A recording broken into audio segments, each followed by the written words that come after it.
Rage, they say Georgia Power cut down dozens of trees behind their homes. Channel 2's Mike Pachenik is live on Waleo Road with their concerns and how the utility justifies the decision. Mike?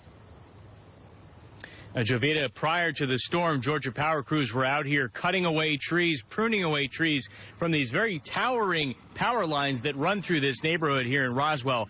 But some of the neighbors say it's gone way too far. We found Georgia Power crews pruning trees. They left a little flyer on my door while I was out of town a couple months ago. And cutting them down behind homes in this Roswell neighborhood. It just said we will be trimming and clear cutting any trees that possibly can grow over 15 feet. In Suzanne Fink's backyard, they've tagged most every tree here. What do you think about that? Well, it's ridiculous. Fink and her neighbors are furious. It's wrong.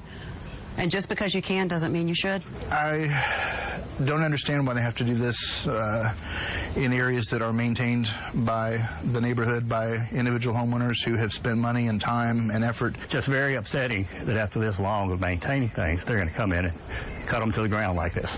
We empathize with neighbors' concern, but this is something that has to happen to ensure reliability. Georgia Power spokesman Craig Bell told us crews communicated to homeowners about the plans ahead of time. He says state and federal regulators can fine the utility for not maintaining the brush underneath lines at the federal level as much as $2 million a day. You have arborists, trained professionals who know that, know trees and know topography very well, and they go in, they take a look at that, and they take, every painstaking effort to make sure that we do this in a way that's as less intrusive as possible.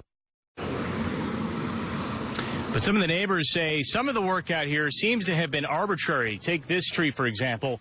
They sheared it off pretty much right down the middle, and it's not particularly close to the power line. However, Craig Bell says any of the trees out here could at any time pose a threat to these lines, as evidenced by what we've seen in this hurricane. Reporting live in Roswell, Mike Pachenik.